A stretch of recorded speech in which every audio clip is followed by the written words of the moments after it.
The next tag in our web page structure is the open head tag. Similar to the HTML tag, the head tag must also have a corresponding closing tag. Note that anything contained within the open head and closing head tag will not be displayed visually within the content area of your browser. For a better understanding of the content area, let's preview this HTML page in our web browser to see what it looks like. To do that, click on Run, and in my case, I'm going to launch it in Google Chrome. You can select your browser from this list here.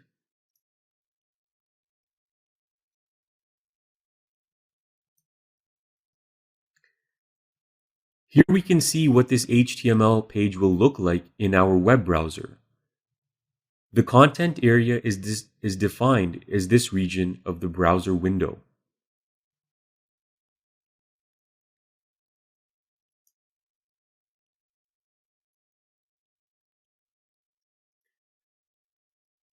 The head tag contains important instructions for your browser. First, it identifies the title of the page. For this reason, the open title and closing title tags must be contained within the head tags.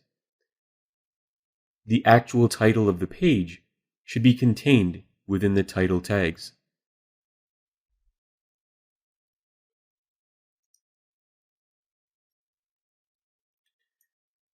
The title of the page is displayed here. You can see that the title of this page is My First Web Page, and that corresponds to the text in between the title tags.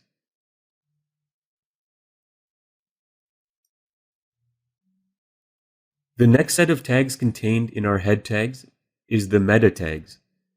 Meta tags communicate with both the web browser and search engines to provide valuable information about your page.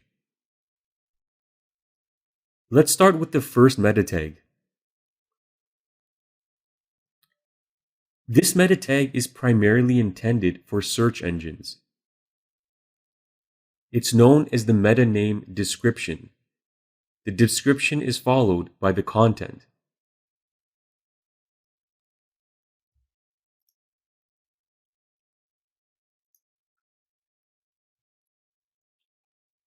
It's the snippet of information below the link of a search result. The meta description describes the contents of the page to the searcher. The goal of a meta description is to persuade the searcher to click through to your website. If a meta description is not provided, the search engine will automatically generate one based on the content of your page.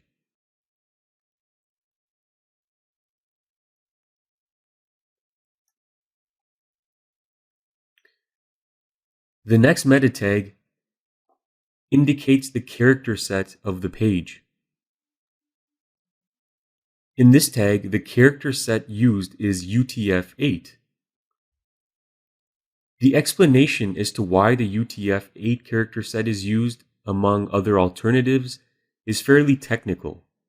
To keep things less confusing, we've included some links for further reading on character sets. Next, we have the viewport meta tag. This is an important tag to include.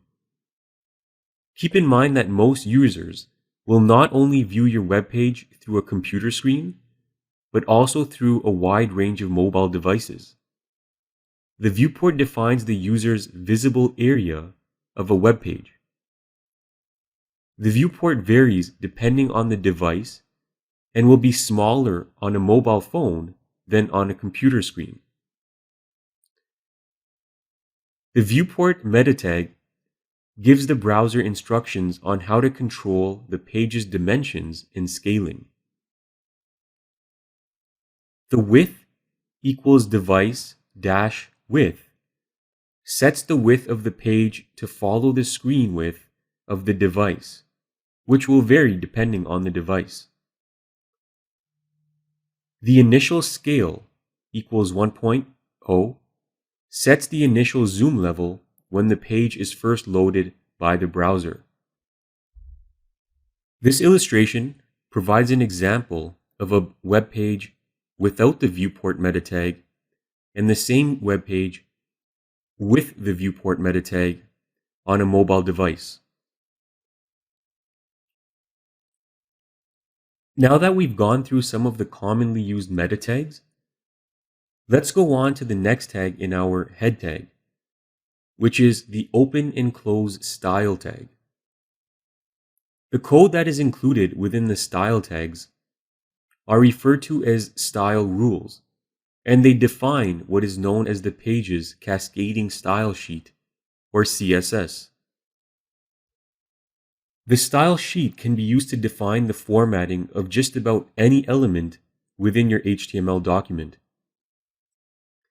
They can be used to format anything from fonts, line spacing, font color, table borders, image opacity, and hyperlink effects. This course actually has an entire section devoted to CSS because of their importance and frequency of usage. For this reason, all you have to know right now is that the style sheet is located in the head tags. The style tag on this demonstration page has one rule: body color red. This means that all the text located in the body of this HTML document will be displayed in red. But we'll explore this in much more detail later on. The next block of code we see is a JavaScript function. Remember that JavaScript allows us to create interactive effects within web browsers. The head tag contains the JavaScript functions that will be called upon in the body of our HTML document. We've included a basic JavaScript function that will be used to convert a user's text input from lowercase to capital letters. We'll see the JavaScript function in action when we move on to the body section of this HTML document. Please note this course has an entire section devoted to JavaScript coding.